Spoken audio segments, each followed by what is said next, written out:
Okay, welcome everyone. Tonight with the Gauntlets, we are playing 316 Carnage Amongst the Stars. My name is Donna. I am GMing the game. My pronouns are he, him. And this is session 19 of our run with the Gauntlet. So let's get intros from our players and their characters. And let's start with Jim. Yeah, because you can't say let's by I can't say by rank anymore, but by seniority. Seniority, Yeah, but we've got two majors now. We've got too many cooks and not enough whatever sous chefs or something. Not enough busboys. Yeah. So I am Jim Crocker. I run and play a whole lot of games on the Gauntlet. I use he him pronouns. Although they them more generally is totally fine with me too. If you're interested in reading me mostly talking about gaming and the indie games and story games that I play online, you can follow me on Twitter at Jim Likes Games. And I have a little podcast called Just Played where I up until recently what I've done was recaps of games that I'd played where I talk about what I did in those games and a little something that I might have learned from them. But just the most recent episode I just uploaded yesterday was Kieran Gillen, the comic book author, has a role-playing game called Die that he played with a bunch of comic book author friends, folks like Ed Brubaker and Matt Fraction and a couple of other folks. And they recorded as a YouTube video. And I asked Kieran if I could post the audio, and he said, no problem, go for it. So my most recent Just Played is actually an actual play of Kieran Gillen and a bunch of fun comic book authors playing a game of Die, which is really cool. And I recommend everybody check that out because Kieran is like not only an amazing comic book author, but a pretty fun gamer. I've been lucky enough to play with him a couple of times, and that just the whole session is just a hoot, and everyone should go check it out. You might want to introduce us to BD, right? Or are we doing that where we're doing character introduction at the same time? Yeah, let's well, do all right then. Okay, all right. So I am playing Major BD, who just last episode we learned his real name was actually Bob. But the BD stands for button down in the manner of trooper nicknames and stuff like that. He started as an officer, has worked his way up through the ranks to major, and certainly seems to have his eye set on higher things. As survived thus far, so we're going to see how high he can go. Cool, thanks. Brian, how about you? I'm Brian, he, him, and I'm playing Major Terry Miter, also he, him, who just promoted to Major, started all the way back in the beginning of the series as a trooper under Sergeant BD at the time. And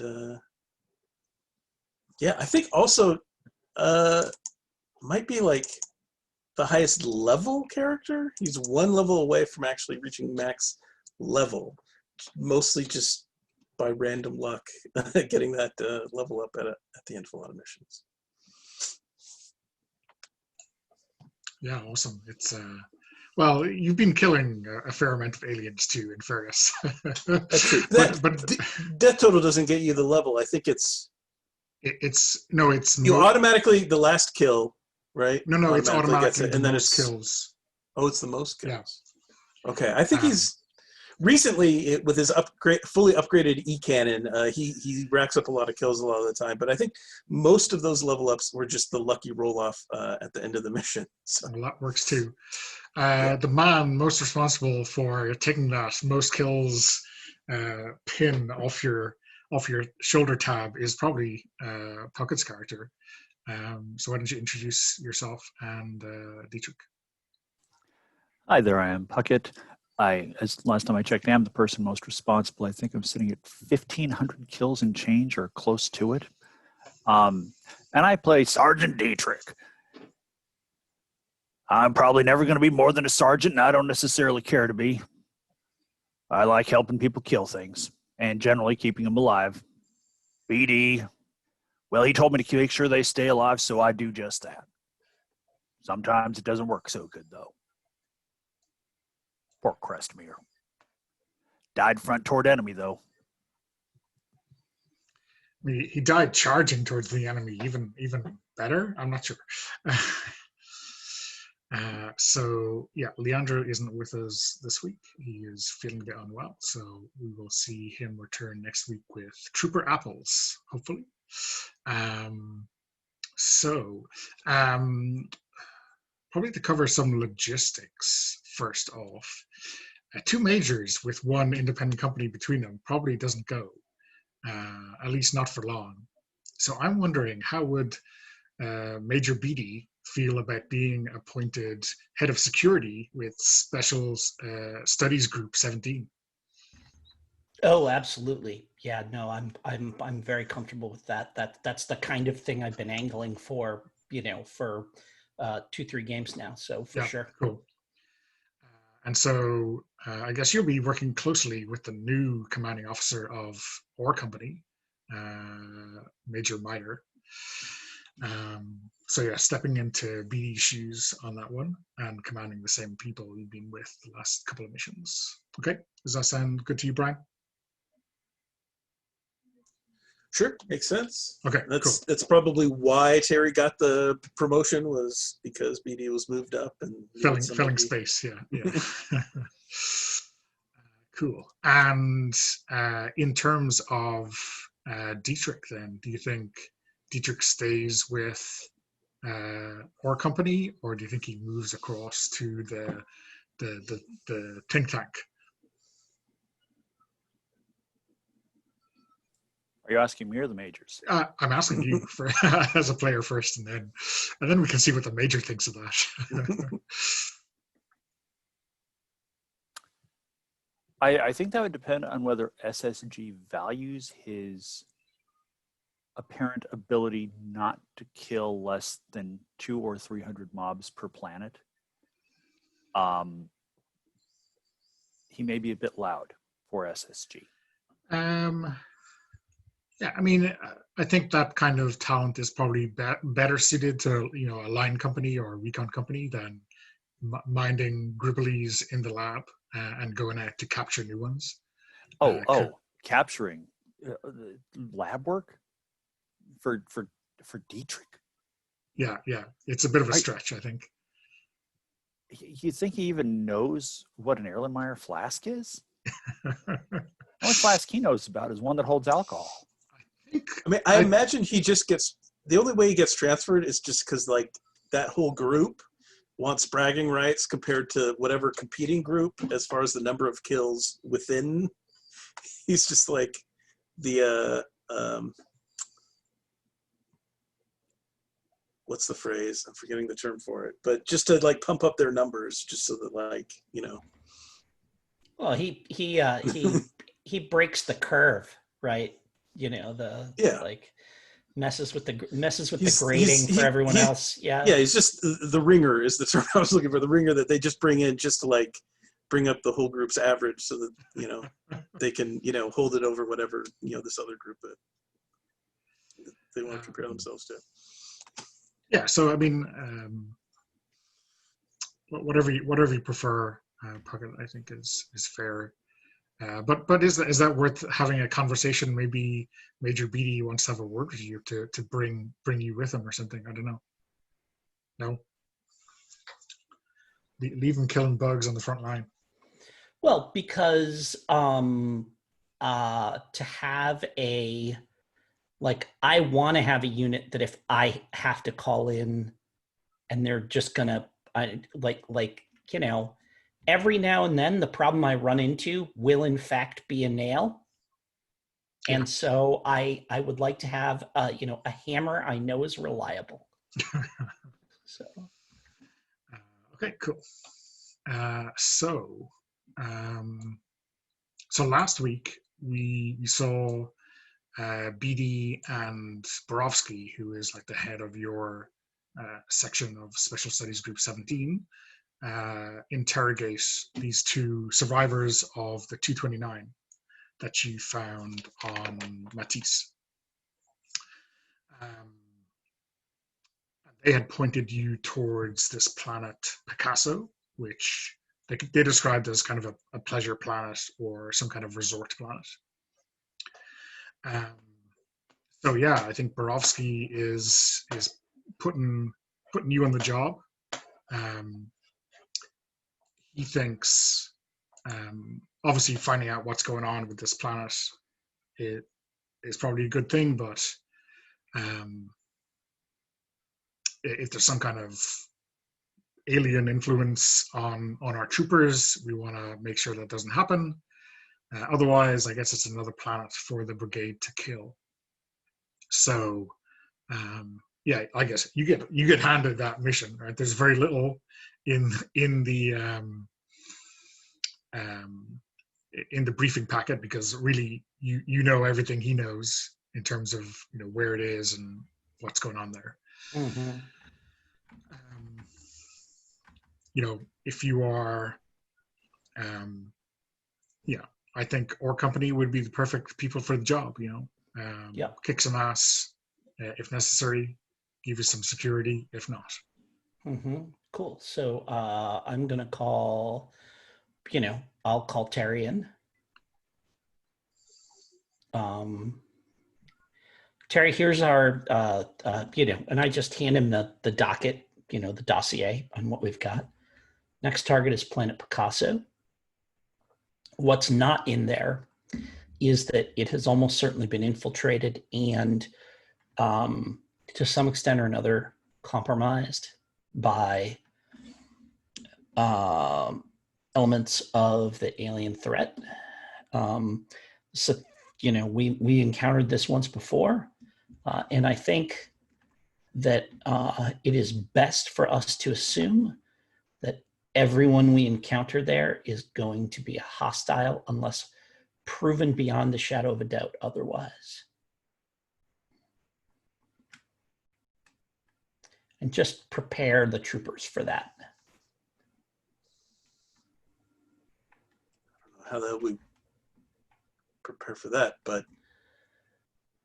we'll do our best. That's easy. Just run some combat simulations where they're shooting at bugs that look like people. Just get them inured to it.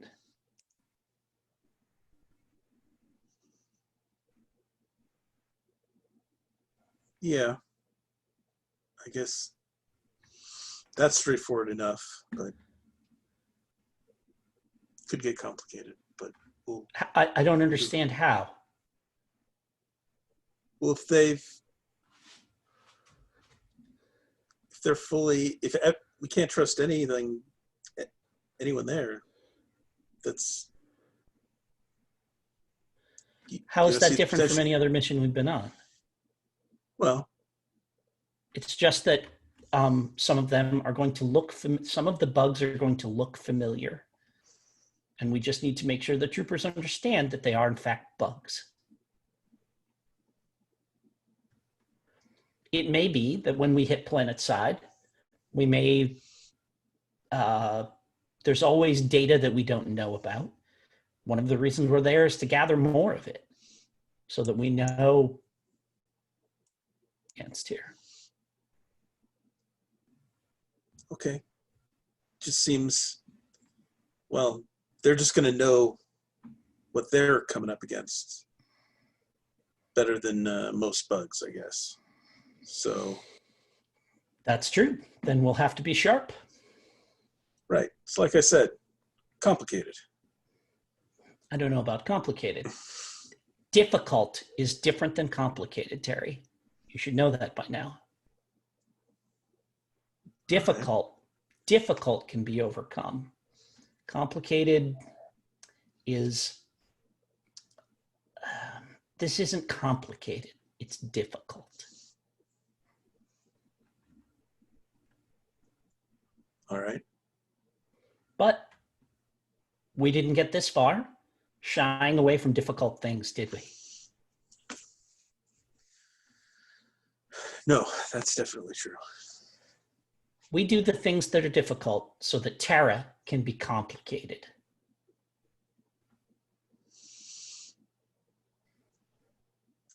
Okay. I'm really glad that we agree on this.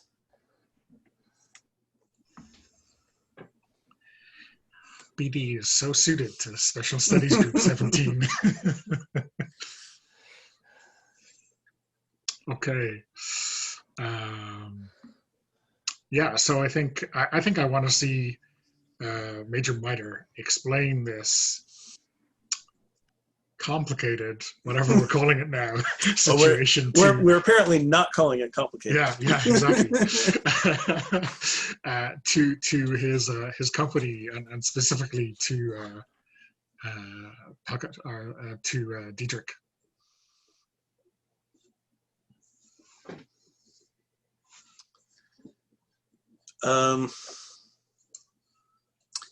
This may prove to be a particularly challenging mission. The aliens may be equipped with weaponized troopers. We need to be prepared for whatever tactics they're going to employ.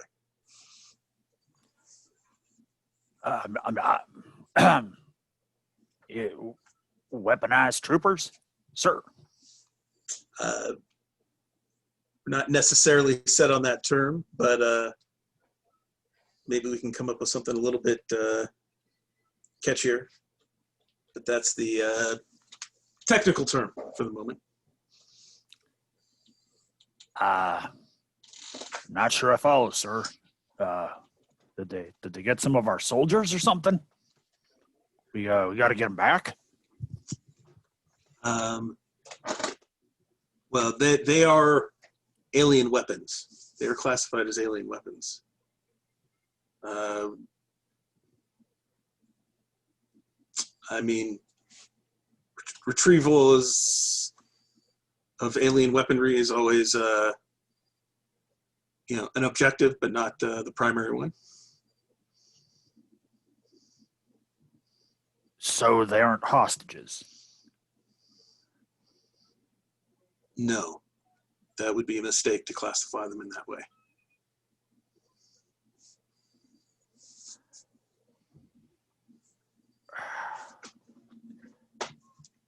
Sir, I'm really trying to wrap my head around this one, and as I said, that was among the challenges that this mission will present. So we've got to make sure we overcome all challenges. And it is my job to help you do that. So I am, like I said, I am a simple man. Are there any targets on the planet that we are not supposed to shoot?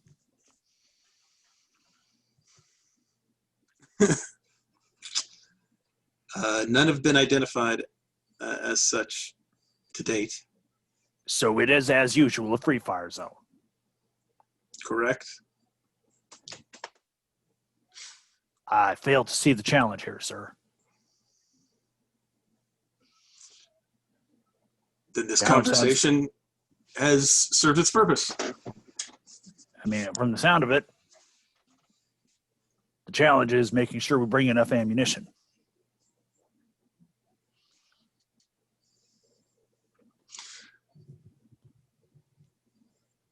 I've never found you find that as one of your challenges.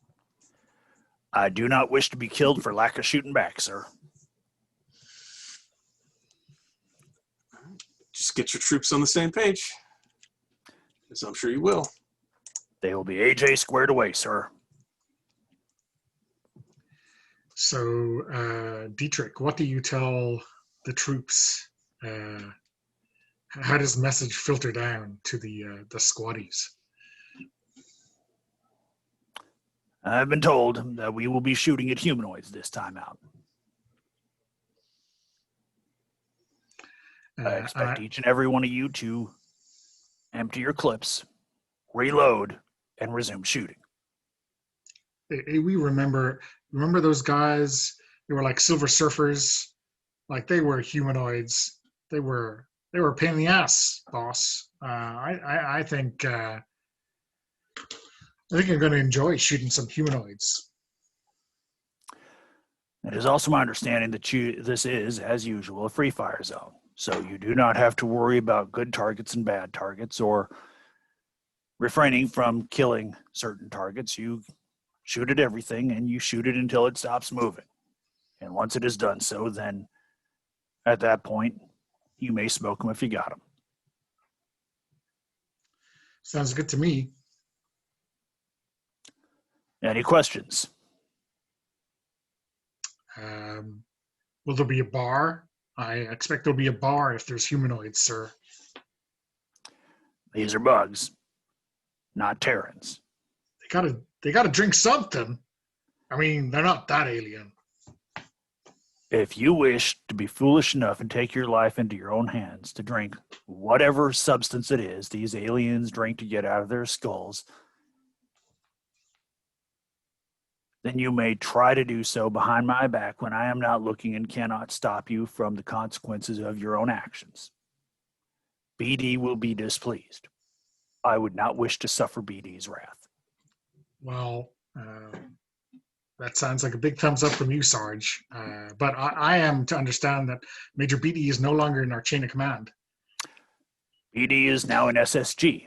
So yeah, and when I say suffering BD's wrath, I do mean that you will likely be taken in by SSG and dissected while you are alive to figure out what that substance has done to your internal organs.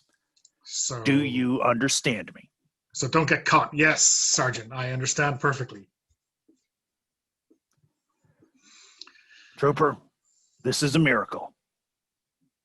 I have finally found someone who is dumber than I am. I'm taking that as a compliment, Sarge. You should not. It is my job to keep you alive. If you drink whatever alien swill you find, it will make my job more difficult. I will not take that kindly. I'm very sorry to disappoint.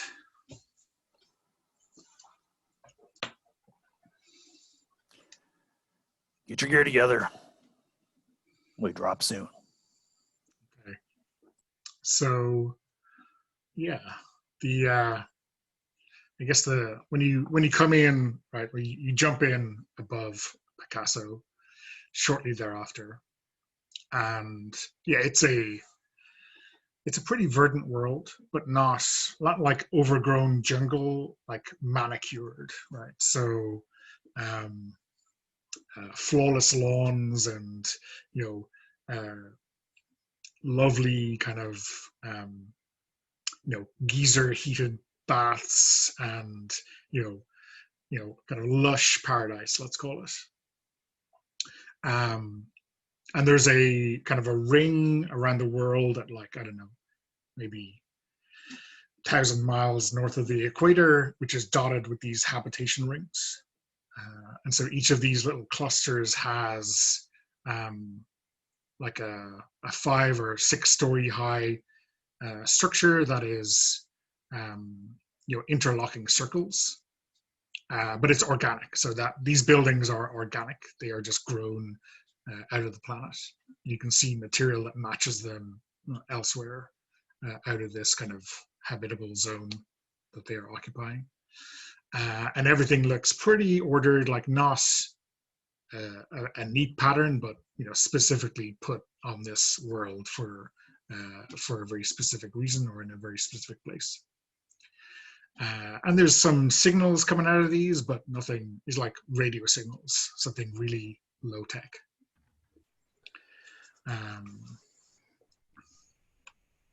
So they're listening. Yeah, so they're listening or broadcasting, show tunes from Terra, basically. Nothing military or anything like that. So I guess first question is whether that those crystals that we recovered, did we get any kind of a, like, I think one of the things that I wanted to do was to try and come up with a way to detect those in the environment, some kind of like Geiger counter for them or something like that. Yeah. So I think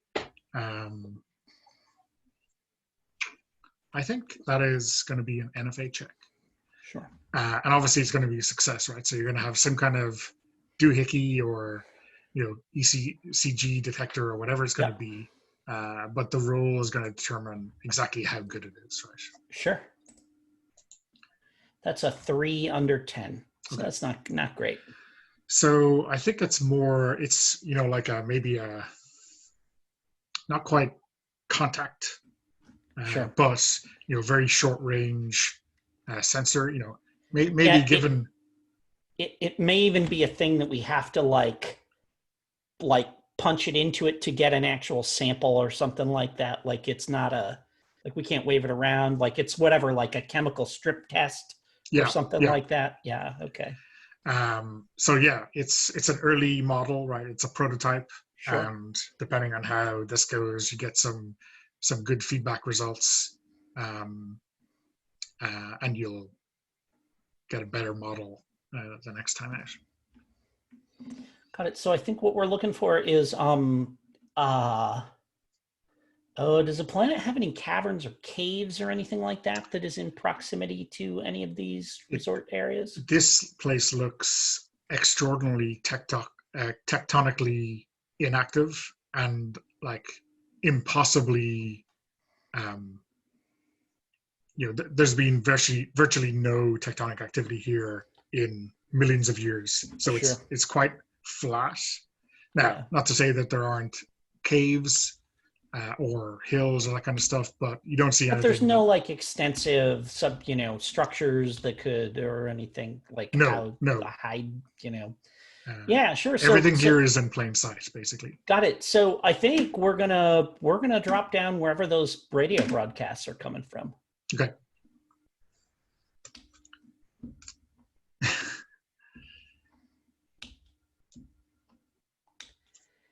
And I think, right. and this very much sounds like an APC mission. Terry, does that make sense to you? That we're going to be rolling around? Yep. We're kind of hauling ass across the countryside. It's easy to drive. There's not, So, I think we're dropping in the APC on this one. Given that you've 2 majors, you have, you could have your dropship doing circuits, right? If you need to get picked up, or if things suddenly take a change. I mean, like, is it reasonable to like do our first encounter in the dropship, then the APC goes rolling out of it, and then or is that how that works? Sure. Yeah. Okay. So I will. So why don't I'll do the drop in the dropship, and then Terry, you want to drive the APC this time, or should I just drive in both instances and you get to and you can lay waste with your E-cannon? Yeah, I was gonna say if I'm driving, it means I can't be shooting my E-cannon. There we go. All right, cool. So then we'll drop out of the main ship in a drop ship, so we get like drop ship for the first encounter, and then we'll throw the door down and roll out in the APC and probably roll across the countryside depending on how things go. But if you're cool with us having the APC inside the dropship, we'll do that. So yeah. I mean that is very Aliens, right? Yep. Mm-hmm. Mm-hmm. So yeah, let's do that. So yeah, you get launched out in the dropship. Entry is not too rough. There's not a huge amount of clouds up here. There's like these puffy high altitude ones that might rain in a week or something. There's no real turbulence. It's not that you always drop through turbulence, even though that's what it seems like. But this is an easy ride down. We're not getting shot at, so that's we're nice not getting too. shot at. It's all gravy. And when you get closer, right, you are definitely tuning in to the radio. And I think if one of the troopers in the back of the APC or the benches along the side of the dropship has it tuned in to their transistor or whatever it is, you're hearing basically a radio station from 5 years ago back in Terra. So it's like a normal radio station. Mm-hmm. It's probably I don't know what it cuts into a really popular song you remember, or like traffic report or something just very random like that.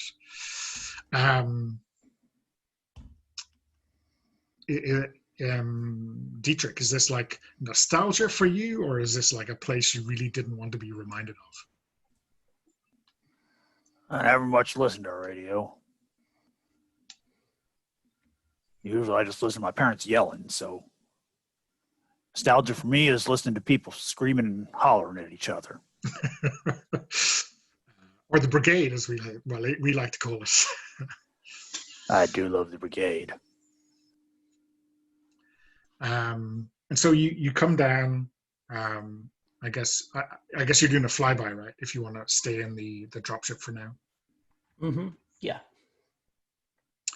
And on top of one of these buildings, so it looks very smooth and rounded, and there are some things that like look like windows, but it's hard to see through them. And there's like a few humanoids on the roof, right? And they're like, there's maybe 3 or 4 of them, and they're all slightly different. But there's one there, and you swear they have wings, so like big feathery wings on their back. Okay. You see another one who is pretty short, pretty squat, load of facial hair, loads of hair actually as you get closer, not much clothes, and then one that looks pretty 100% human.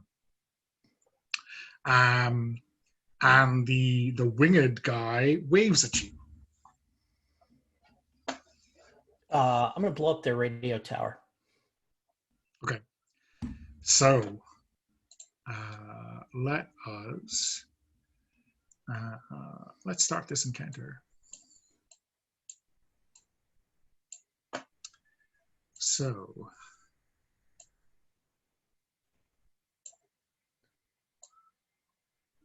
yeah, okay.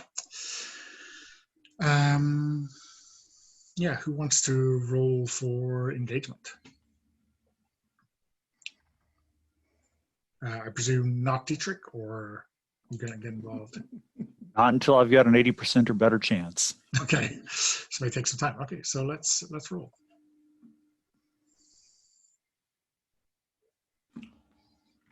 Okay, so here you go. Here's your ambush. Highest success is Terry. So why don't you put yourself at range, or you're already at range, right? The perfect range is near. So basically, we're dropping in, and one of the Xenos like starts to raise a hand towards the landing craft. Is what you're saying? Yeah. Okay. All right.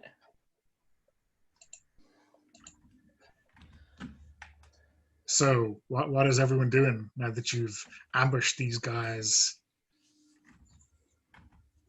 As I said, I am, flicking the, going green on the missiles and sending a salvo at that radio tower. That is my first order of business, is to cut off their communications, so that they can't be radioing out that this is happening. Okay. I guess I'll be seeing if I can't collapse some or all of that building. Okay. And how about Dietrich? I thought I might take this moment to write a letter home. Hell do you think I'm doing? I'm shooting out the portholes. Some bitch trying to wave at me. Ain't natural for bugs to be waving at us. It isn't. I don't like it. They're up to no good, obviously. And because they're aliens, obviously they're trying to kill you. Yeah, who knows what sort of weapon that winged one was pointing at us.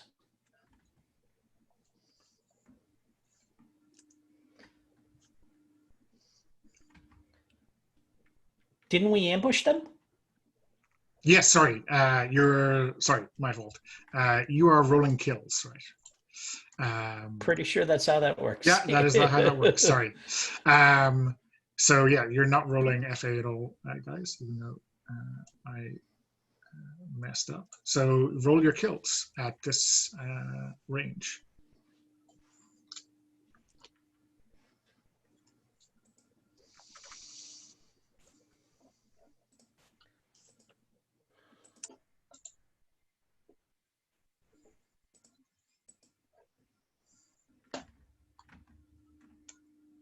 Okay, so yeah, why don't you describe what that looks like in all its glory? Yeah, I think that, and like I said, I just tap the missile fire trigger. Just pull the trigger on the stick of the dropship, and the missiles hit that tower, and my kills come from the tower collapsing down onto those aliens that were on the roof there, as well as anybody, maybe a few in the top floor and stuff like that. Yeah. So that's where my 7 kills from the dropship come from. Okay. How about Dietrich? Well, I see the Major Miter as he has shot himself up a building real nice, and I figure that that's going to do for them. But that winged one flying around, that ain't right. I don't like that one. So I'm taking special aim at that one, and well, I guess some shrapnel hit some other ones nearby. I see some bugs falling and exploding. I love watching bugs explode. And these certainly seem like the most squishy, least armored, most human bugs you've ever killed. So, whatever the Major was saying is, these guys have brought it to the next level, right, in terms of, pretending to be harmless. And how about Miter? Yeah, that was a pretty good roll. So I think I took out the support on one side, and the rest of the building kind of just folded over on top of the. And somehow the kill counter on the E-Cannon knows how many aliens get killed in that building collapse, or it's just guessing. It's experienced enough at this stage to know what a good mid-range kill with the E-Cannon looks like. Okay, so next round, rinse and repeat, or are you doing anything different? I'm just, the building having partially collapsed. Here's a couple more missiles just to finish the job and make sure it goes all the way down. Anybody that might be, any of them that might be trying to huddle inside to ambush us when we land, I'm going to make sure that we take care of that. And how about the other two? Still E-Cannon sticking out the windows? Okay, so let's roll to attack.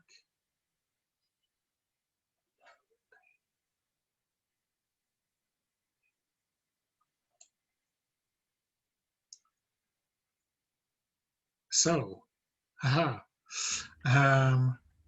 Jim, you got the highest success piloting your dropship. Yep. So I think that like nobody is fleeing, screaming out of the building, but there's bits of the first and second floor are still first whatever level are still standing. So missiles, and they go boom. This is no kidding. Plume of dust and flame goes up, and just the whole thing is just a smoking ruin now. And what do we got here? D10.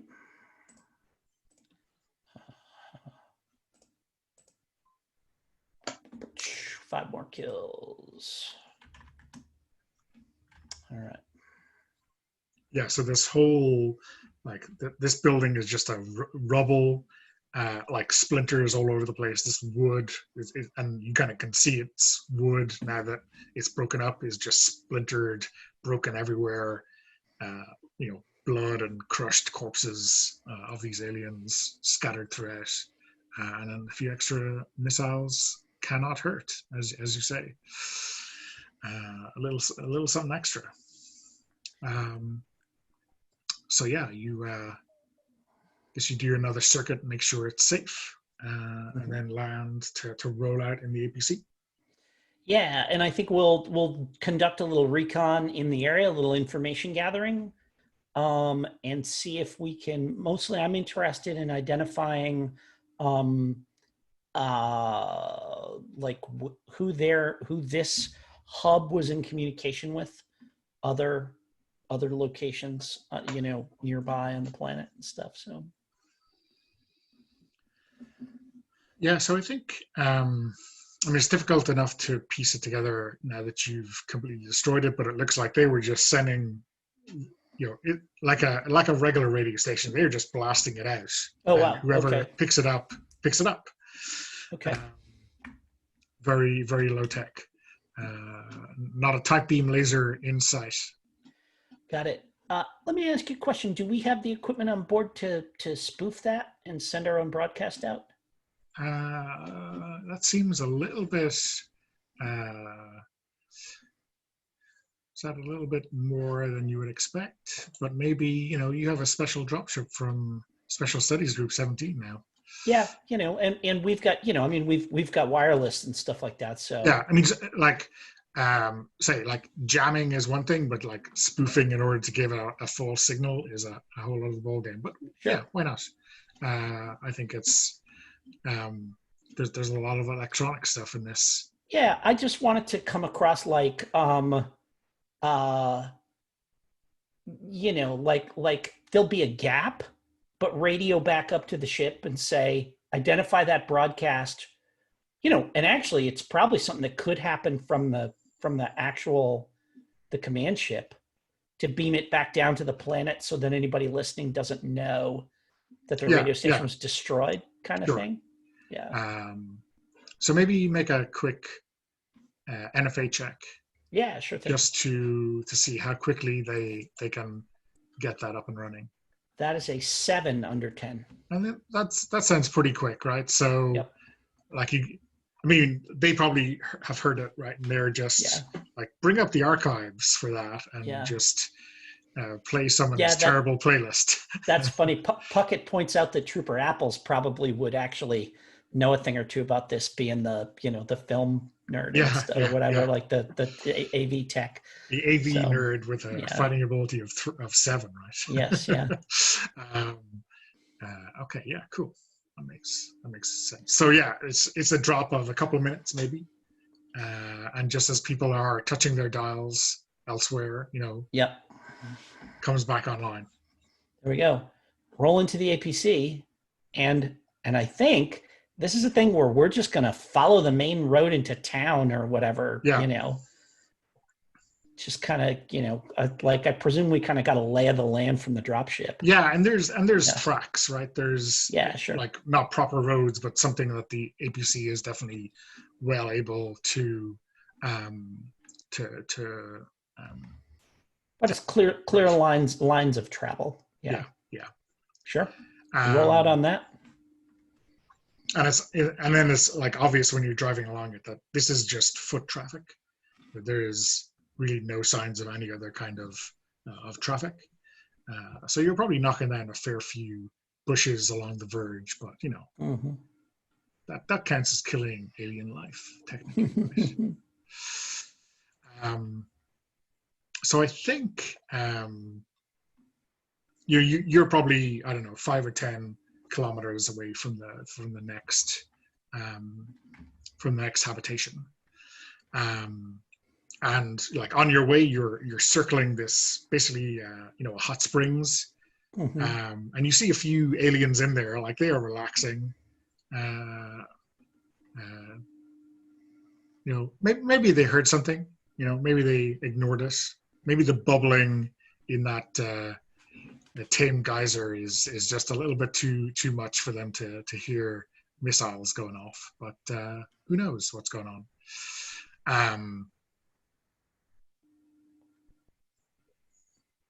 It's screeched to a halt, but kind of whip around, pull up, and, light them up. So, Miter, when you're lowering the e-cannon, right? One of these guys looks over at you, and you swear it is Trooper Sims who fought with you way back when in Alpha Sector. You haven't seen him since. You thought he got transferred to another company or something. You didn't see his name on any dead lists, but hey, who reads those things anyway?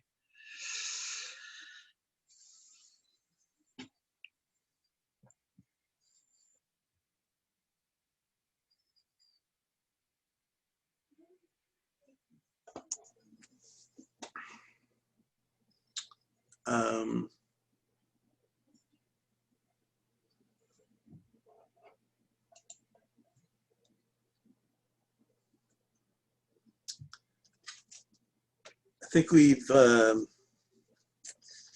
established that we've got troopers carrying like recording equipment. So I want one of our videographers to get footage. Okay. Of that alien, so we can take a look at that its behavior later. That's footage of him like in the seconds before he gets splattered. Whatever it ends up being, yeah. Just like, this is not an encounter. This does not count as an alien token. This is just like literally three aliens in your sights that you can end or not end as you see fit. Oh yeah, yeah. Like I don't think we even need like we don't need anybody porting out gun holes. I just whip the turret around and. Yeah. That's all I do is just get some footage of him. Get that guy on tape, whatever the hell on tape means. But you know what I mean. Get a recording of that alien right before he gets turned into a veritable pink mist. Yeah. And yeah, like before, this guy explodes under E-cannon like you imagine a human being would.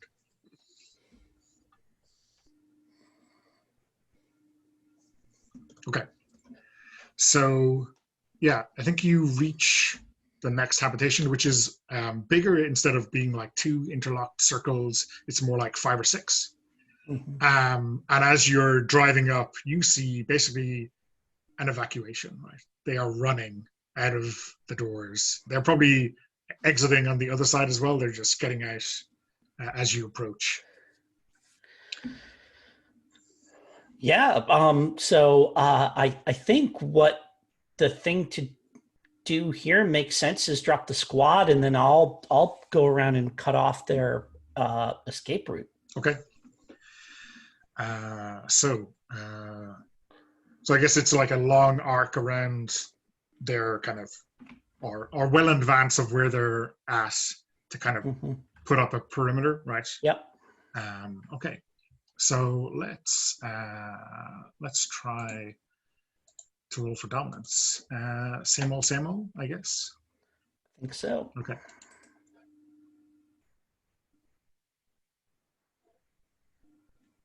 Oh yeah, there's another ambush. Okay. Sorry, I should have put out tokens, but it's a lot of tokens.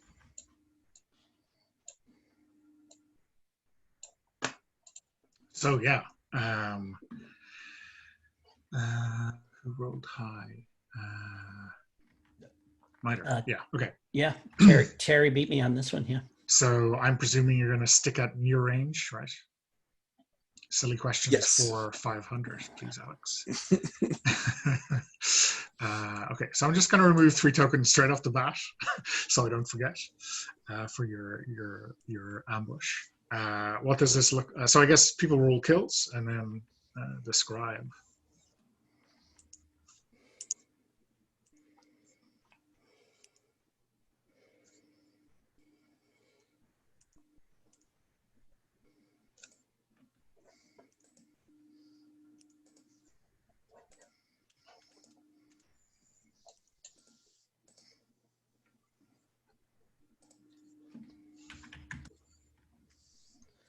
And I think for me, that's just like a couple that managed to get out in front and are sprinting faster than the others just get, one of them just like a couple splattered against the windshield or rolled under the tires, whatever. Yeah. I'm not like this is just, using the APC as a weapon itself, not even shooting at anything. Yeah. Roadkill. How about Miter? I mean, Miter and Dietrich have done this dance before. I mean, just kind of catching them in the crossfire, and if they're dodging one of us, they're just getting herded into the other one's blast, I think. Yeah. And it's absolute carnage, right? They're running, and then you just open up, and then the those behind are not sure what they're doing, and they just stop there, and then you keep mowing them down, and the rest of the squad is just free fire zoning everything, and it's bloody. And no one lays a finger on your troopers, right? No one gets close to laying a finger on your troopers. What about Dietrich? Well, all due respect to Major Miter, I am looking at what his E-cannon is doing, and I am looking at what my E-cannon is doing. And I suppose saying I tap my E-cannon a little lightly would be too gentle for what I actually do. I hit the thing because I don't understand why it ain't killing as many people as he is. So I'm a little confused right now because he is an officer. He is, all due respect to officers, usually they are not as good at killing things as Major Miter is. He is quite efficient. I respect that.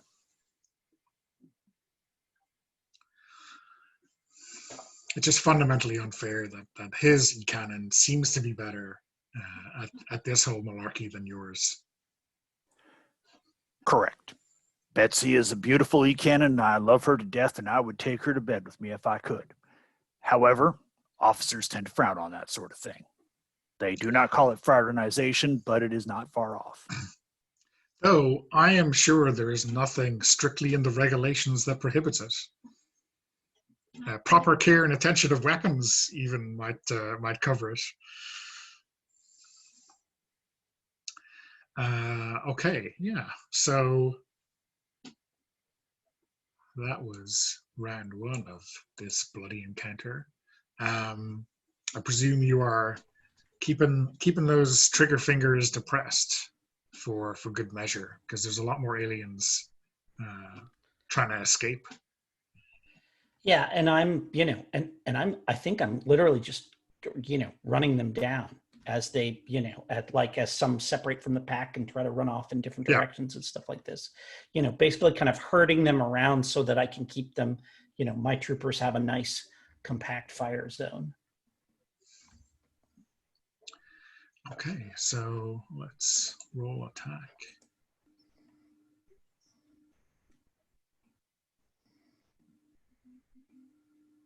Well, that's shocking.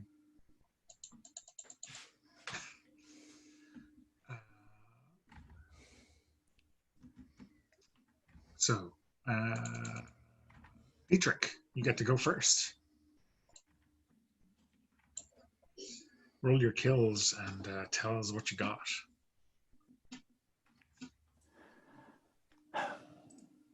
I see what Major BD is doing in terms of keeping these bugs nice and concentrated for us. So all we have to do is drop a shell right in the middle of them, and they'll get all pretty and mystified. I am probably the reason why my kill count is starting to decrease is that we have already done a savage number on these beasts.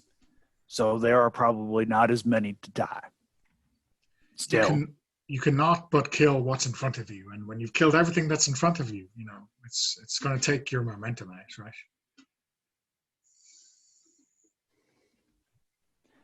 Well, when I've killed everything in front of me, my understanding is that I'm to turn to either my left or my right and kill whatever is there. And this is definitely where a few of them have dropped prone and are crawling to attempt to try to reach whatever weapons cache it is that they've got, or try to take up firing positions. And when I spot them, I'm just rolling over them. Okay. And Miter, you're taking a kill.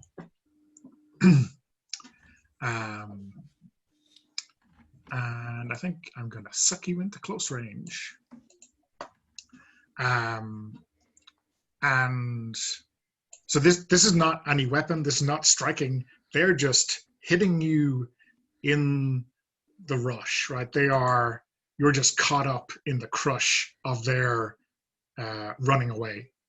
And they are like carrying you with them just by dint of like herd mentality, right? They're definitely in flight mode, and you are getting pummeled, and eventually you just fall down and they just trample you. So you're a bit of a mess.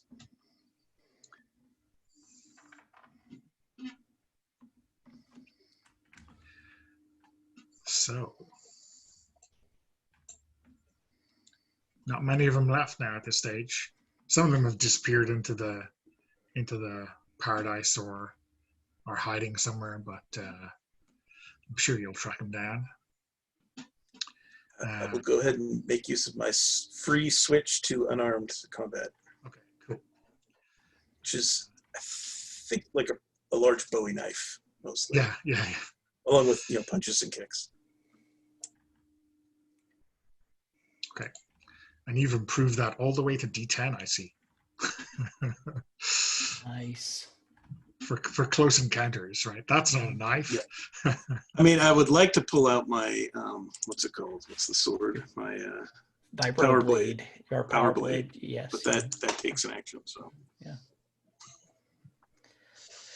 So yeah, and I think at this point, this is where I realize Miter's kind of getting trampled over, and so I switch to oh, you know what? I'm just gonna drop some just lob like a gas round at them, just like a mustard gas round, because I know that Miter's, he's locked down, he's sealed in. So the kind of, particularly, maybe not mustard gas, but it's like incredibly virulent tear gas that I'm dropping on them, right? So this does sound like a grenade, right? But if it's not actually a grenade, it's not actually a grenade. So I'm just getting the the APC's thing as a correct. whatever. Yeah. I just get a D6. It's still just a D6 at medium range. So yeah. Just making sure I understood you correctly. Okay. Okay, so let's fight for certain values of fighting. Okay, well, that one is not going to do these aliens very much good. Dietrich, take it away. Dietrich gets the last word. Yeah. Betsy gets the last word. Well, I do not have much experience with women, so I cannot say that I know that they always get the last word, but this is something I have heard from the troopers around me, so I will defer to their judgment. But Betsy sure does love to talk. Also, I do not like seeing these aliens carry off Major Miter, so I take the rest of them out. Am I reading that right, Puckett? It's a 7, is it? There is something wrong with Betsy. I fear I have offended her in some way. This is whatever the reverse of an exponential growth curve on your kills this encounter is. Yeah, Betsy is definitely broken. Her heart's not in this fight. I'm not sure what's going on. Apparently, I need to bring her flowers and chocolate. I have heard this is suitable. I am not sure how Ecana would ingest such things, but this is what I'm told. Yeah. So, in the detritus of the big firefight, you are just finding, like Major BD rolled over, right? You are finding the odd alien just crawling away or playing possum, right? And just a single energy bolt into them as they realize that their number is up. And I think the last one you flip over is a guy who shared a foxhole with you. Back when you were, a scrawny corporal, if you were ever a scrawny corporal. Her name is Fuller, Trooper Fuller, if you remember correctly. Was I not telling Trooper Fuller that she needed to use the trenching tool appropriately and according to regulations? That sounds familiar, right? But I guess she has misplaced her regulation entrenchment tool. Fuller, I truly am sorry about this, but I have been told that everybody on this planet is an enemy. Also, you should have drug a trench. Yeah, and like right before you pull the trigger, like she gets out like half of your name and puts up a hand, and it just sears right through that hand and her skull, just fried to a crisp. I will report that detail to the majors. That seems like something that they might wish to be aware of.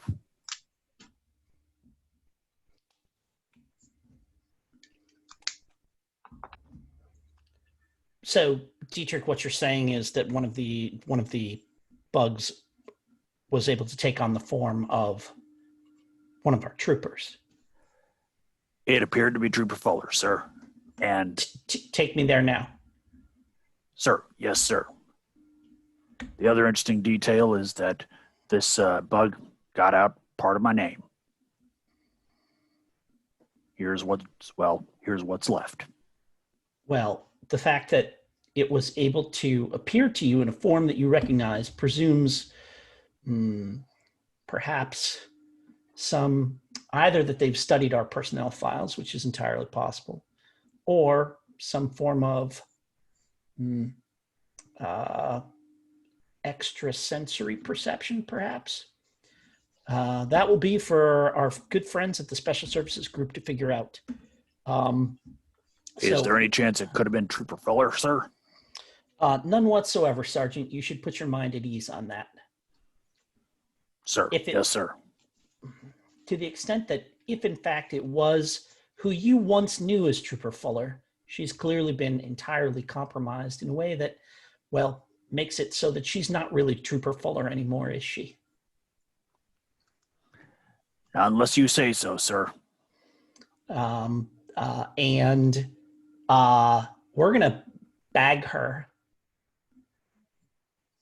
put her in a body bag, whatever's left of the remains.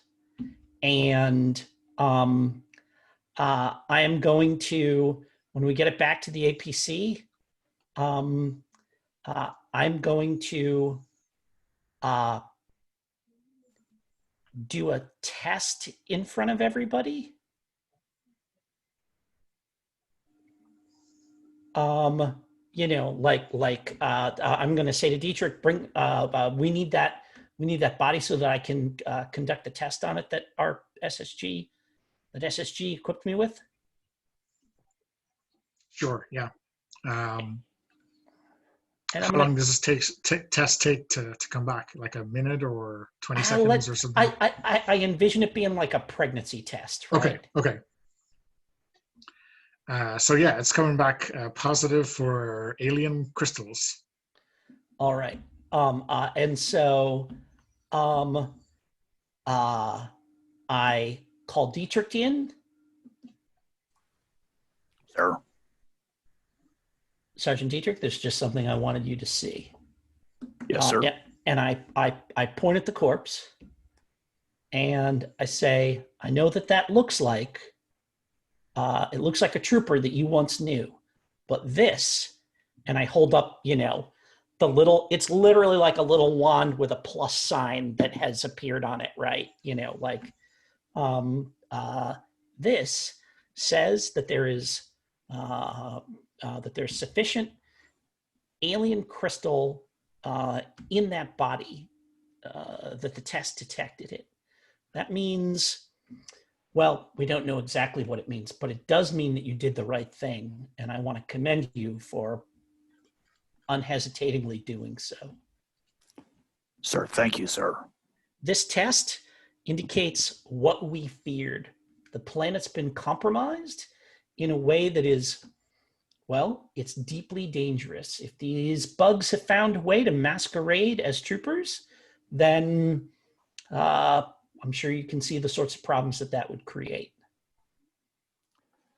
It would make telling whose underwear is whose mighty difficult, sir. Well, that's one way of putting it, Sergeant, but you're absolutely right. So keep that in mind as we proceed. If any of your troopers hesitate because they see people they recognize, make sure they understand that's not what they're seeing at all. Yes, sir. Well done, Sergeant. I can't help but notice that your kill count is as impressive as ever. Thank you, sir. So it was a shame. It was a shame that my duties mean that we're not going to be working quite as closely together anymore, but there's no one I'd rather have with me when I need someone to watch my back. I appreciate that greatly, sir. Dismiss, Sergeant. And Sergeant, keep the specifics of this, the nature of this. It's, of course, classified. I suppose technically, according to regulations, I probably shouldn't be telling you, but there is a specific regulation that allows me in the field to make decisions like that on my discretion. Don't let me down on that. I would not know what to begin to tell people, sir.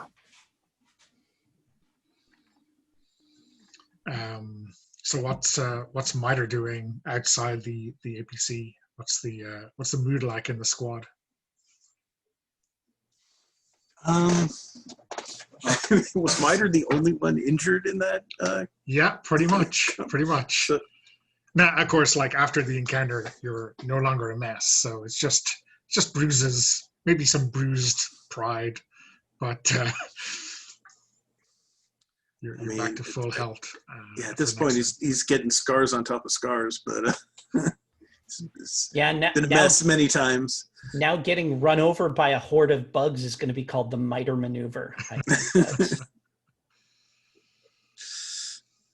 I'm sure, in future times, it will be taken as something as effective as ducking and covering, right?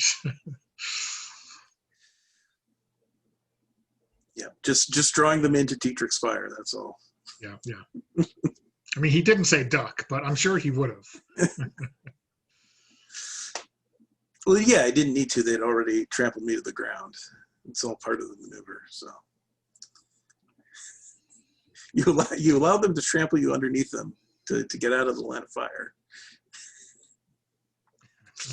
Yeah. Yeah, other than getting patched up, yeah, everything's going pretty smoothly so far. So he's just, walking around and trying to look like he knows what he's doing, which is what he's seen the other officers always do. So yeah. So I think some of the troopers are high-fiving and trading war stories. Their blood is up. A couple of them are a little bit off center, right? No one's got a scratch on them. Like these guys aren't even doing anything. They are just trying to get away, right? And that is a little bit in the cognitive dissonance territory for them, right? And they've been warned. They didn't hold back during the encounter. Just now that their brains have had a little bit of a chance to catch up, they are a little bit off.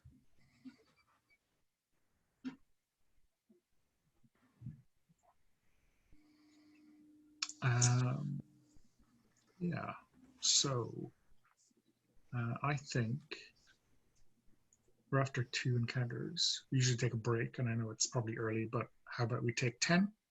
Yeah, sounds good. Yeah. So I have quarter past, so 25 past. We'll start up again. Okay. So yeah, there you are at the carnage of this second habitation ring. and one of your troopers, I think, Trooper Arkley, has hooked up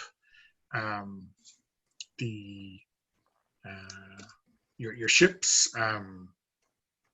broadcast of that radio station to the APC speakers, the crowd control measures, sorry. And all of a sudden it just cuts out. Just goes dead, not static, just gone.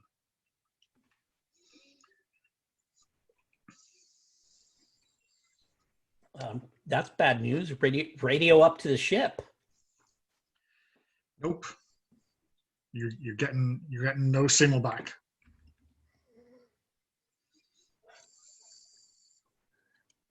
Is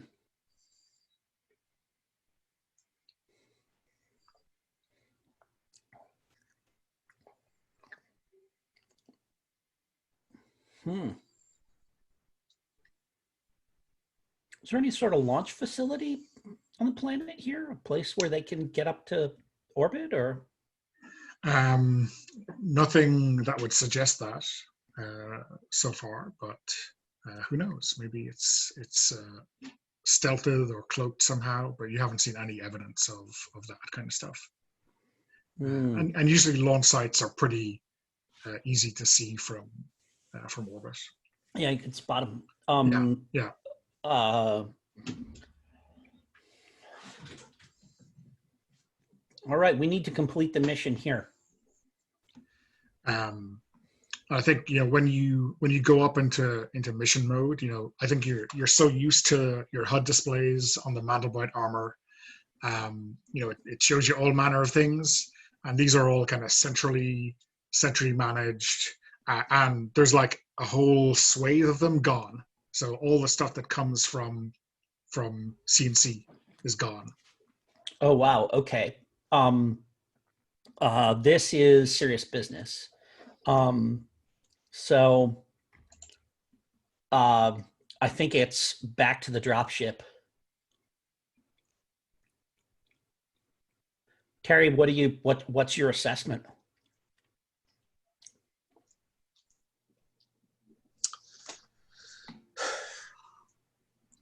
I mean, cutting us off from the ship, that's either, there's two possibilities, right? There's trouble back at the ship, or we're meant to think so that we fall back and they can set up, they can dig in here. Yes, that makes sense. It's been psyops up to this point. They clearly don't have hardened defenses here. We've taken them completely by surprise. Yeah. I think we need to press on with that. Yeah, it could go either way, but our job is supposed to be down here. The sooner we get the job done here, we can go back and make sure everything's all right there. All right. That's how I see it. Absolutely. Sergeant Dietrich. Sure.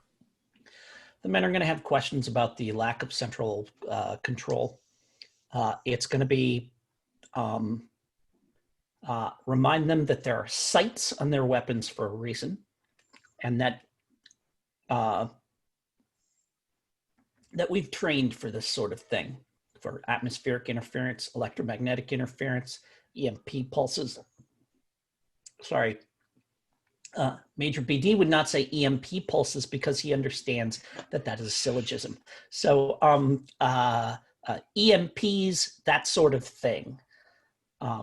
So if they ask questions, just line of sight. There hasn't been significant resistance offered thus far, and we don't expect, but that doesn't mean we're not going to encounter resistance in the completion of the mission. Understood? So we don't get to use our fancy tech now, sir? You will have to, you'll need all your fingers and toes to count your kills, Sergeant. I love this job.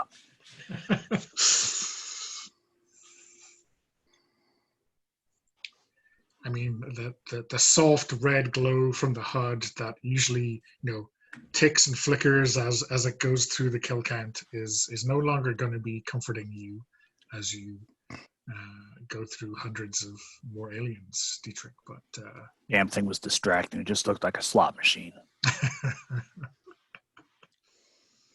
So yeah, having, assuming that we've kind of cleaned up here in this area, we're gonna, if there's a, like if there's a larger trail or road or whatever that leads away back into the APC, load it up. Yeah. We've actually got someone, actually like, popped out in the turret, actually sighting, I'm driving it without any kind of, presumably we don't have GPS anymore or anything like that. No, So no satellites, yeah. so no GPS. Mm-hmm. Yeah. We're just going to roll on. Yeah. And so, remembering from the briefing is something you're going to have to do, and exercising those basic officer training muscles that maybe don't get used quite so often. And there's a slightly larger track leading to the next habitation, and it is substantially bigger than the last one. It is maybe 3 times the height, and it just feels older. The color is a little bit less shiny. It just feels older when you're looking at it, and maybe that's just a human inference to an alien implication, but that's what you're thinking. Yeah. So. And this one, right? I think you can see there's definitely some aliens on top.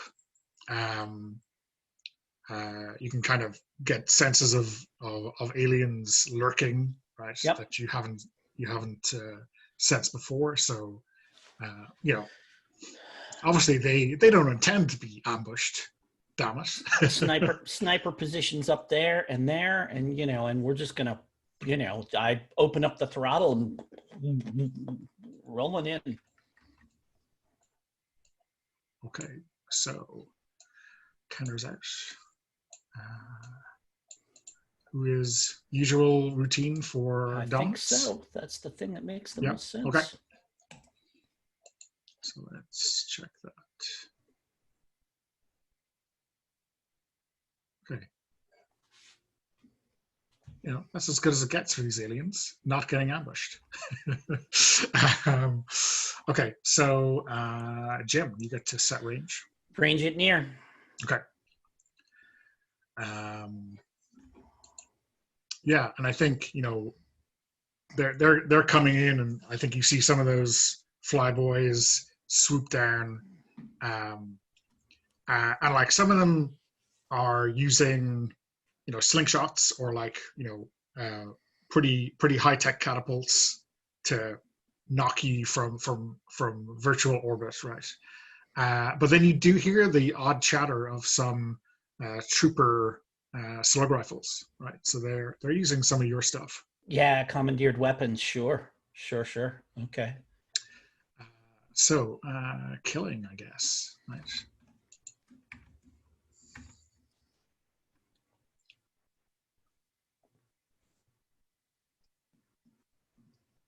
Okay. So they rolled a 9, so everyone is safe. Jim, why don't you roll your kills with the APC and describe how that goes? And I think this is just pointing the turret up at that rooftop and just strafing the roof there. Yeah. Just trying to kind of take down any of those sniper positions. So that's going to be rat-tat-tat. Oh, and I get a single sniper. I pick one off. Well, you make them know that you're in range, and the rest of them, get wise. Mm-hmm. Pocket, how about Dietrich? It's more like it. Apparently, I have fixed Betsy or made Betsy happy. Yeah. Not sure how. What? I mean, I think it must have been the radio that upset her. She doesn't like that radio any more than you did, and that has gone silent. That is a good point. If there is one thing that has changed, it is that. Maybe the removal of that electronic interference has allowed us to become more simpatico with each other. Yeah. Grow closer in the silence. As God intended. One man and his one gun. man, one weapon. Yeah. Well, I mean, I have multiple weapons, but Betsy is my chosen. Yeah. And then Brian, you're not getting killed. You're just not getting a beat on these things, right? I think Terry's a nervous sort and a little paranoid, and I think right as we were approaching, he was like, "Oh, they're drawing us in. They're coming at us from behind," and like swung around, and there was just nothing there, and he's like, "Huh, guess not." Okay, then they're up to something else, even more devious. I don't know, but yeah. No kills for now. This is, you're the character who is too nervous to notice it, but then it's just a shock jump that's lulling us all into a false sense of security. Right? Next time it will be for sure. Okay, so let's roll kill again.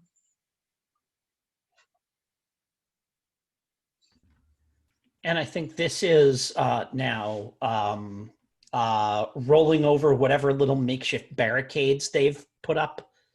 Like they're like doors that they pulled off of buildings and set down, or whatever, lawn furniture, some stuff, whatever it is that they're like kind of hiding down behind. Someone may have found an entrenching tool.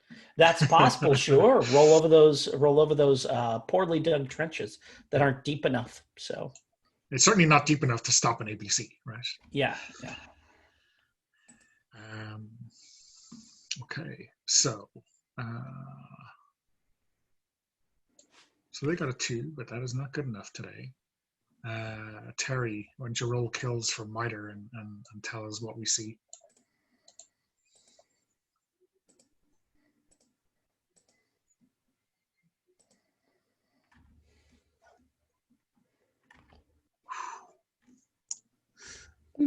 Okay, so apparently wanting to make up for those lack of kills the previous round, he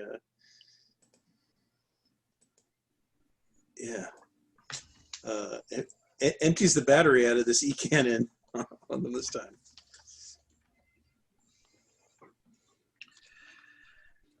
And you're burying some of these aliens in their makeshift trenches, making them wish they'd dug deeper. You know what? I think there's just a button I can press that deploys the ice spikes out of the tire, right? For when we're going across like really rough terrain. And I just punch that as we roll over the trenches and just crushes whoever's in there, and pull it up to a stop. And I think it sounds like you said these are larger structures. So I think our last thing is out of the APC and into the buildings to clear them for anybody that might be any of these bugs that are, lurking inside and trying, I'm sure they're in there trying to like destroy records and, cover up their whatever experiments they're doing and stuff. So we want to get in there ASAP and keep that from happening. Like, I feel like there's like almost no time between this encounter and the next one. It's just out, boom, into the buildings and, clearing stuff out. Boot the door. Yeah. Mm-hmm. I mean, the ice spikes isn't exactly regulation, but maybe it's covered by other obstacles to the driver's discretion, right? That wonderful blank check most of these regulations have. Cool. Okay. In an emergency, comma. Yeah. That is the, in any regulation, that is the phrase that you look for, is in an emergency, comma. And so, like, So are you like you're hopping out and kicking down the door, or are you going to like drive in or something? Oh, like if this is no, I mean, it's APC smash through the beautiful plate glass window into the lobby of the place, right? Yeah. And then we just pour out and Yeah, sure. So like not like out of the APC for this particular. Yeah. So it's like these big wooden doors, right? There's no the windows here kind of are very kind of oval, long portals that go straight to the heart of the wood.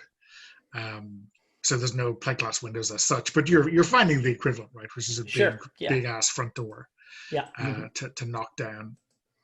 And you're covering all your angles, and I think right before we roll to roll for dominance, you get called from outside. So you've gone through, but you've obviously left someone alive outside, and it's a trooper Dixon. Or at least that's who he says he is. And he says, like, Sergeant BD, it's Dixon.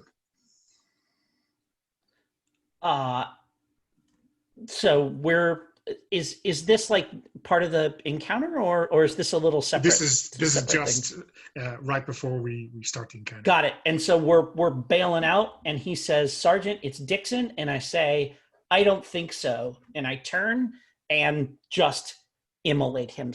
Like I've got my flame gun and okay. Well, I don't think so, Bug. Yeah. Say and just like with Fuller, right? This thing is dying exactly as you have seen, your buddies die in trenches before. Oh yeah, no, the bugs have done their homework here. Yeah, it is pretty perfect. It's got that wonderful smell too, charred to a crisp. Okay, so for this encounter, I presume you're switching to your flamethrower, so? Yes. Yeah, okay. And no prizes for guessing E-cannon? Okay. So, the usual rolls for dominance? Mm-hmm. Okay.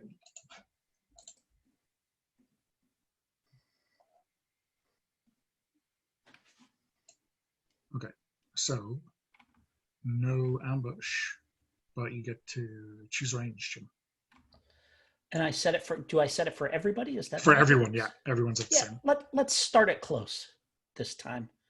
We're like right up. This is like room to room, up close and personal. Plus, you have the incinerator, so I do. You may as well rack up some kills. I do have the flamethrower, so yeah. So what's so everyone's E-cannons are up to max, right? So I think while close range isn't great for you, it's still D6 kills. Okay. So I guess yeah, it's not too bad. So clearing those rooms, huh? Yep. Mm-hmm.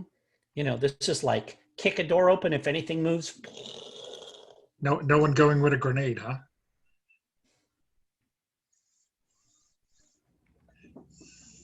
I have to ask. Clearing rooms is what grenades if I'd known we were starting at short range, maybe I would have my you can switch to TPK bomb. You can switch to grenades for free. Yeah, but not the TPK bomb, which is what I would use that right now. Yeah, but you can switch this turn, right? So good.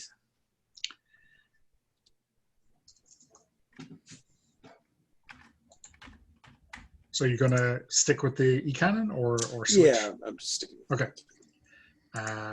Dietrich, I presume you are likewise, or do you want to switch to fisticuffs or grenades?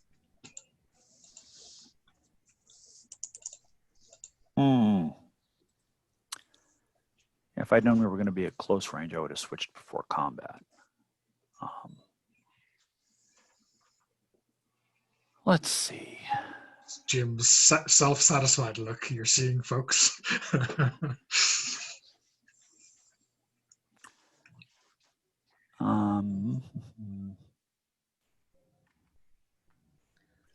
One fight, I get some kills. One Yeah. encounter out of 5. You know, we're at close range, correct? Yep. Yes. Short range, yeah. Near. Is it near? No, Is that what the game close, calls close it? range is the short range. That's right. Game calls it close, yeah. All right. In that case, I am going to go ahead and switch to my power claw. Okay, and that'll happen straight away. Okay, so I guess people are fighting, right? Yep. Mhm. Oh. Amazing. I am amazed. These aliens are killing people. It's unprecedented. I'm gonna Time for combat drugs. it's time for combat drugs. Let me hit myself a little stim pack here. See how that goes. That's much better. It was either going to be that or a 10, right? So, Mark those off. yeah, Dietrich, you're going first.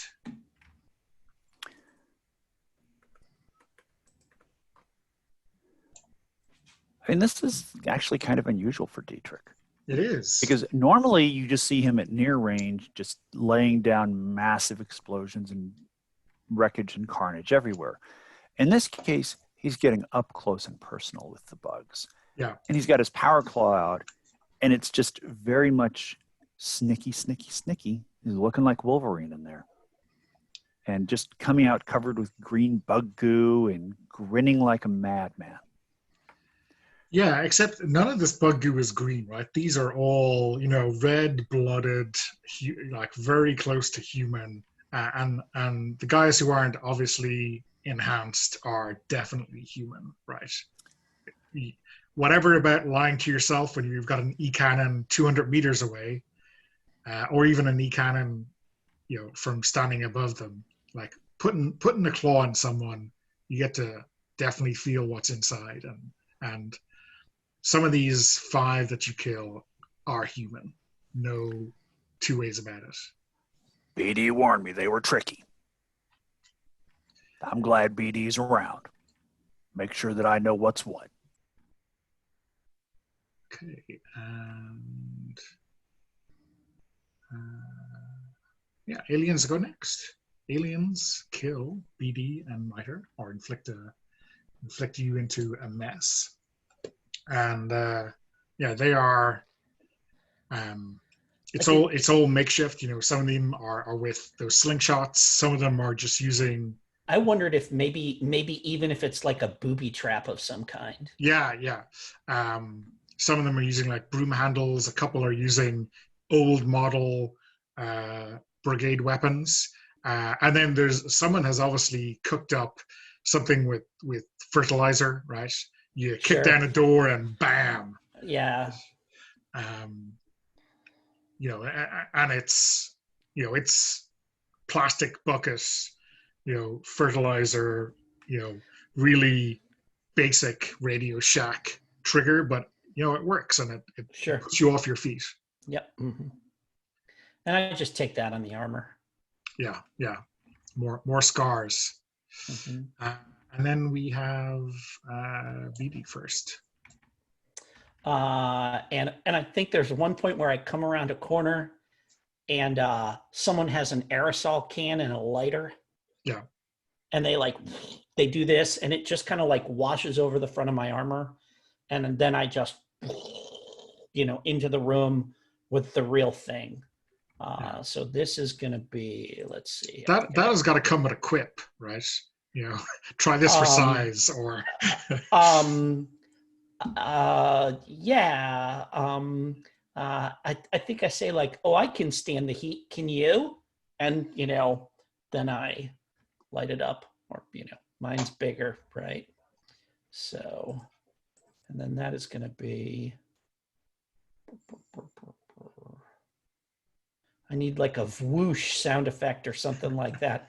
I keep coming up with more sound effects for these things. So that's 15 kills. Not bad. And Brian, your take. Yeah, I mean, we've seen this before, trying to like maneuver in close range with this big bulky e-cannon, and you know, he's trying to you know, a fighting retreat to near range, but just keeps running straight into someone. Or how many? 6. So 6 times he tries to like make a run for it to get to range, and 6 times runs straight into someone that he has to like, you know, struggle with, and then push back, and then shoot with the e-cannon, and then rinse repeat.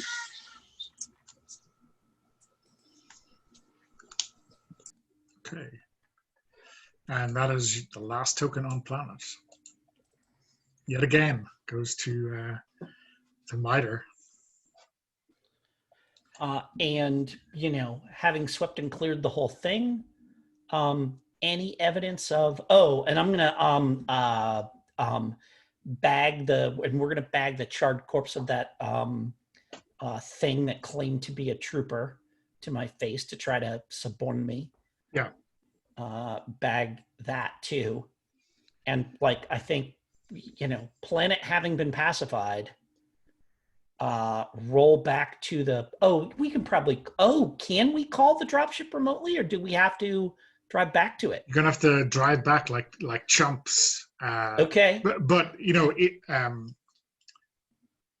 probably, actually, you probably don't have to drive back like chumps, but like you're maybe you know, you've been told to destroy like all signs of civilization, right? That's the and anything that isn't lab worthy, just you burn it to the ground, right? Yeah. And like the wooden structures here, you know, once you, and maybe you saw this earlier, but you were in the dropship blowing it apart. But now that you're up close and personal, you see what kind of looks like organic circuitry running through the wood, right? And so this is so big that it's basically like a supercomputer. Oh, wow. Okay. And once you start to cause a cascading failure, you know, the signal back up into orbit starts to come back on. All right. Okay, cool. So we did absolutely the right thing here. Excellent. And we've got the bodies of those 2 bugs that either are somehow brainwashed troopers or claim to be troopers, back to the dropship and back into orbit. Yeah, and so what's the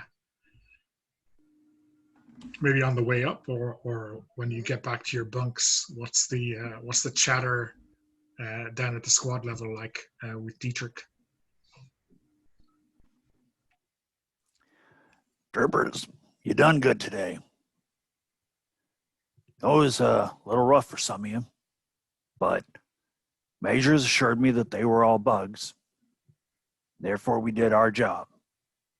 We did so with precision. We did so according to BD's will. And we followed every instruction we were given, and we succeeded admirably. Steaks on me tonight, but only the cheap ones.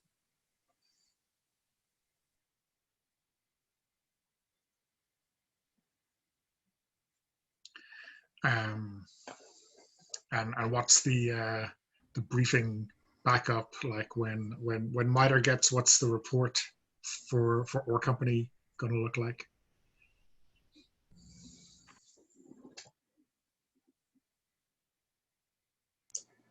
I mean,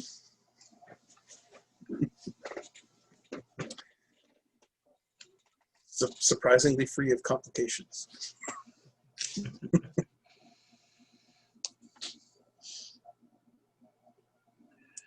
And is this this is what High Command expect, and I'm going to give them exactly what they expect, or is this MITRE playing it straight? I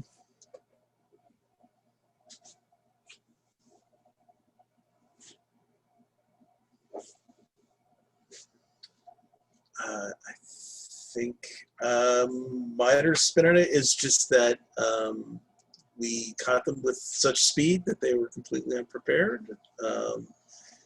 The only drawback of which is, we didn't get to see, what they would have come up with had they had the time to, develop defenses.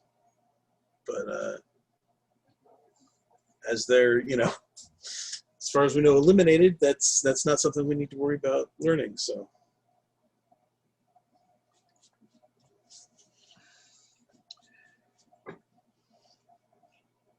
And then for BD, what's the debriefing like with Borowski?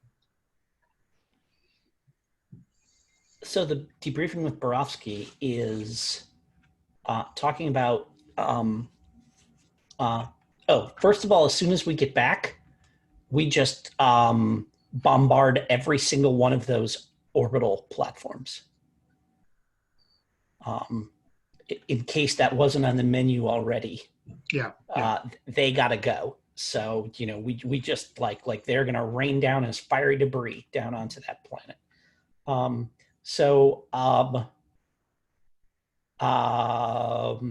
Borowski, I bring the bodies to Borowski. I describe how one of them identified themselves to me by name as a trooper that I had a familiarity with. And clearly what was going on there were no defenses.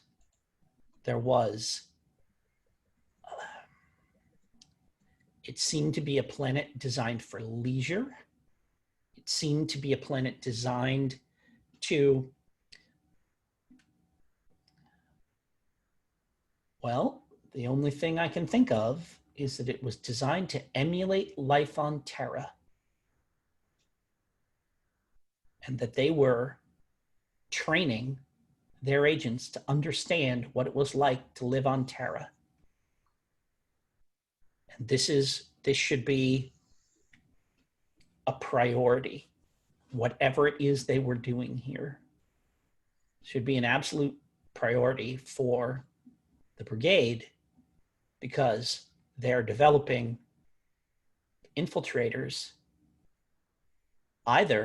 that either can simulate us so perfectly that there's no way to tell the difference, or they can actually suborn our own troopers. And we're going to need to conduct DNA tests to find out how, I've determined they have these alien crystals in them. We need to find out how, are these actually our troopers altered? Are the aliens altered to look like our troopers? And good luck. Your SSG boys are going to have their hands full, but these tests need to be distributed to anyone who attempts to enter the homes, our homes, the Terran system. Nobody, you can't let anybody in without they pass one of these tests. Yeah, certainly it's like a whole other level to what we saw in Dega. Dega was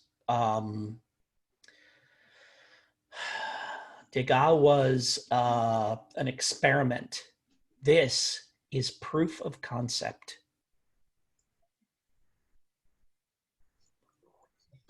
Well, good job you stayed frosty. Otherwise, we could have lost some people. Well, it's valuable to have Terry there because he has a connection to the rank and file. He still, I think, remembers his days as a trooper. I, of course, was never a trooper. And so his insight into their lizard brain is certainly valuable and useful, but we do want to keep an eye. He's worried about things becoming complicated. Well, BD, with the Special Studies Group, complicated is what we do. But we do it so that others don't have to. And we need them to trust that that's what's happening. Yeah, yeah. The moment troopers think that they should start thinking about things, we're going nowhere. And it's how that may be how we ended up with this situation. I say, pointing at, the one that Dietrich zapped, but who's enough of their faces left that they're still clearly identifiable. Yeah. If it turns out she is one of ours, thinking it's because she didn't keep things simple. Let's see if we can put together a package on all those, whatever they are, troopers.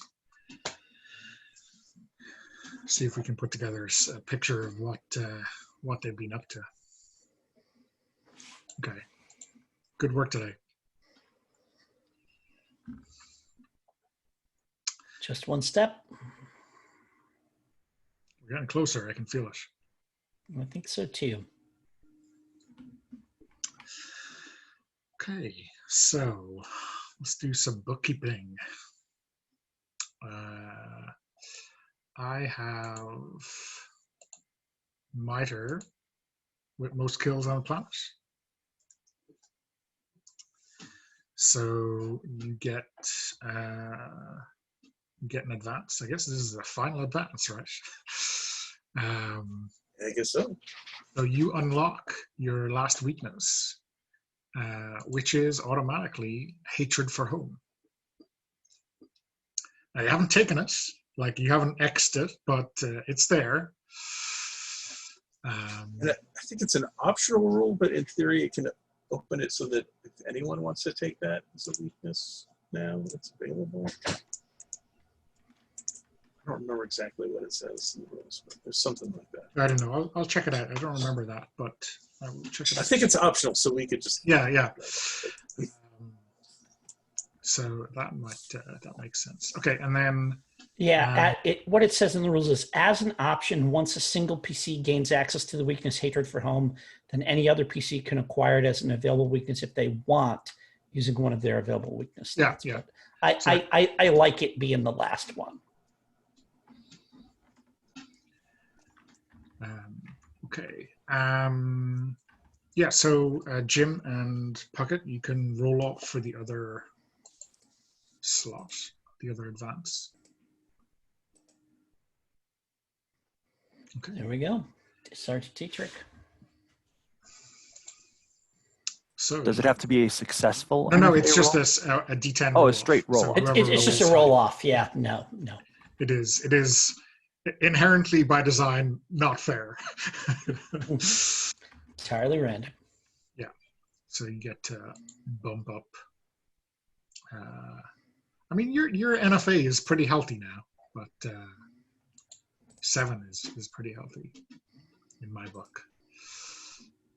So you get an extra point in one of those two. Okay. And then we get to development roles. No strengths or weaknesses in a planet. That would be an overkill. So, as per usual, you get to improve one weapon by 1 step at 1 range.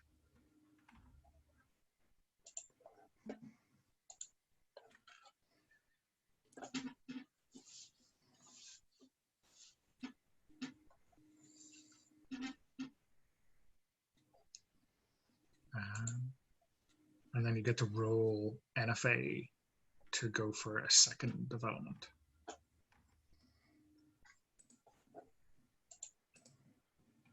I made my NFA roll. What? I'm shocked.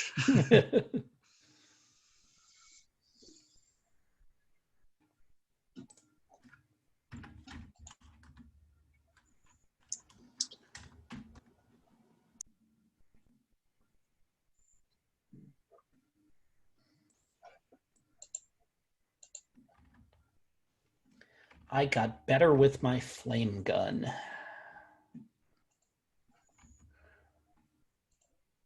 Okay. For those extra special crispy encounters. Close range when they're right on top of you. So I really don't think Dietrich needs to be holding off on those encounter dominance checks anymore with an NFA of 8. What are you at? 9-8 or something like that? Pocket or 8-8? 9. I'm at 9-8. 9-8, yeah. So Yeah, I next time around been, is my last level. I haven't been hitting those level up rolls, so You need to, something come I with the figured out- orbital bombardment, Jim, to get that kill counter up. The one time you tried, I blocked you like a. Yep, it didn't happen. Yeah. Yeah. Mm-hmm. Either that or start TPKing like there's no tomorrow. I'm not super worried about it. It'll happen. Yeah.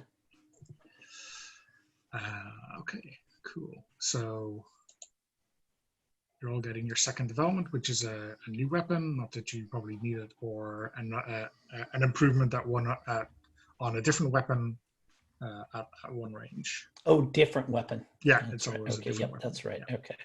Is there a weapon that can get up to that. 1d100 kills at close range? No. No, I don't think so. The flamethrower starts at. Flame gun gets up to the 3. TPK. Well, the flame gun gets up to 3d10, which is what I got now. That's as good as it gets. That is as good as it gets. Everything else. Yeah. All right, I will get myself a flame gun then.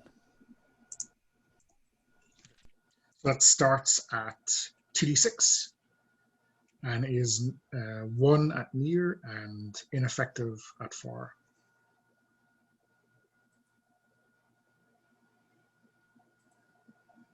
You got it. Flame Did gun.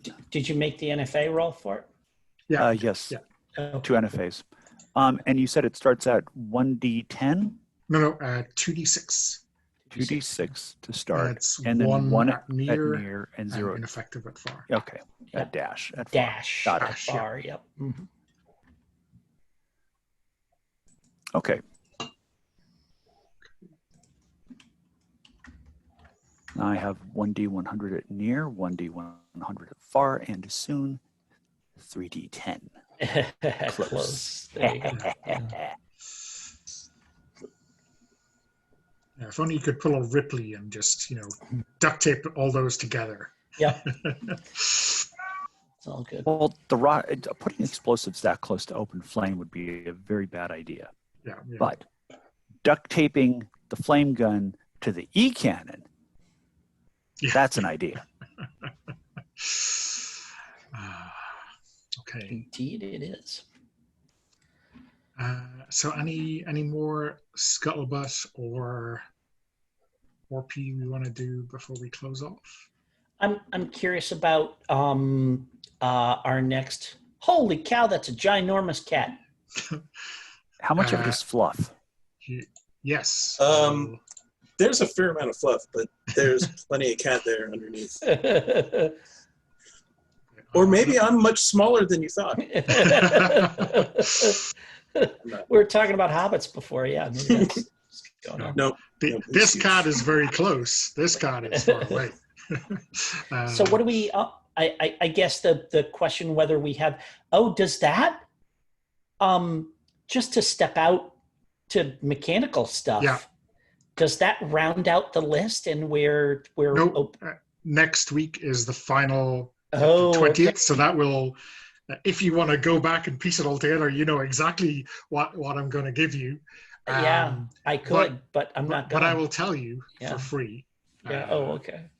Because you're a major, you're going to get briefed in advance, and maybe you can think of some stuff to put in the briefing pack, right? So you are going to be dealing with a water world Okay. called Rembrandt. Okay. I'll leave everything else as a surprise. Excellent. Then we need a drop boat. A drop boat, yeah. Cool. Oh, and these bugs, they're getting more sinister as we go along. So that's yeah, I think I do want to say I think BD has another dream. Yeah.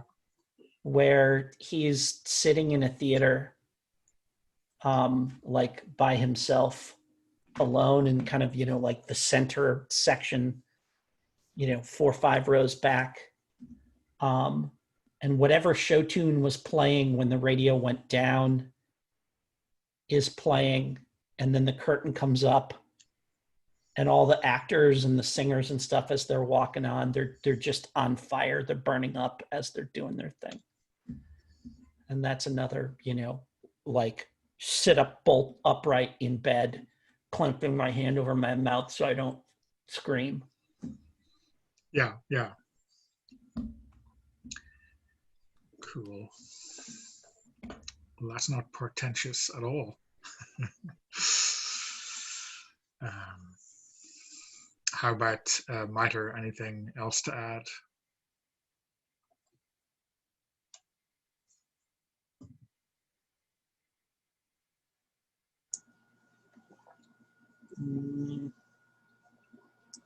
Maybe we just see him watching that footage on a loop of that one trooper getting turned into mist. Yeah. And I think you can definitely pull up their personnel records, right? It's Trooper Sims, who disappeared pretty early on, I think, in terms of your history. Maybe Caravaggio, yeah. Went missing on Caravaggio, MIA, no body recovered.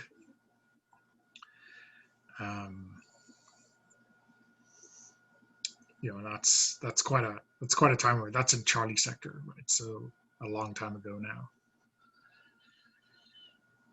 And and maybe you can dig deeper into some more personal details, or like find letters from home or stuff like this, and pretty dead on match, right?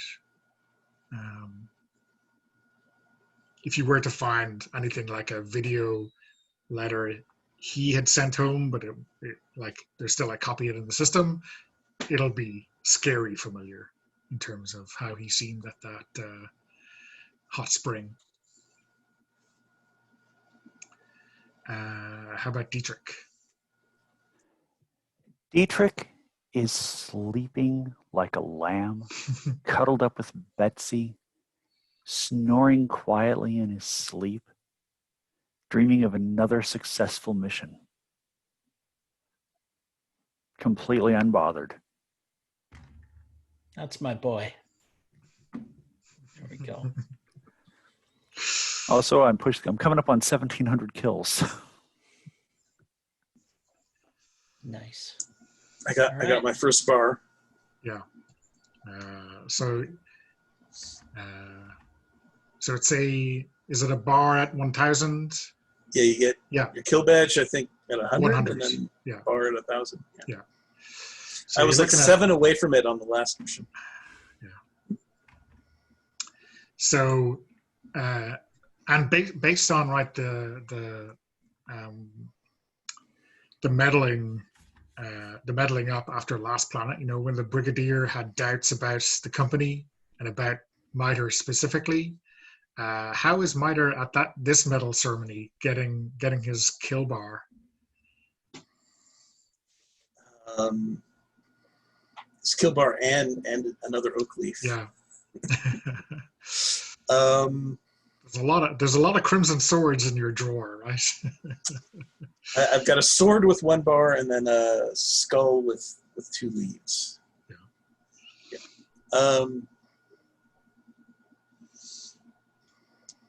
Yeah, I don't know. These were the easiest ones he's ever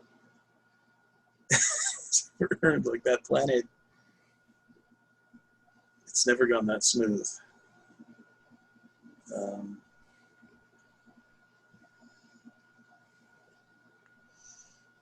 So I don't know. I don't know if he. Yeah, I think he doesn't know if that means he deserves it more or less this time. Because I guess if you do everything right, maybe it should be that easy. But it doesn't quite feel like you really had to earn that one. Just kind of. Sometimes it's a cakewalk, man. That's how it goes. But then yeah, that's been a pattern of like most of them have just kind of dropped in his lap, and he's just like doesn't quite understand it. Okay, well, I guess we will wrap up there. I'll stop recording.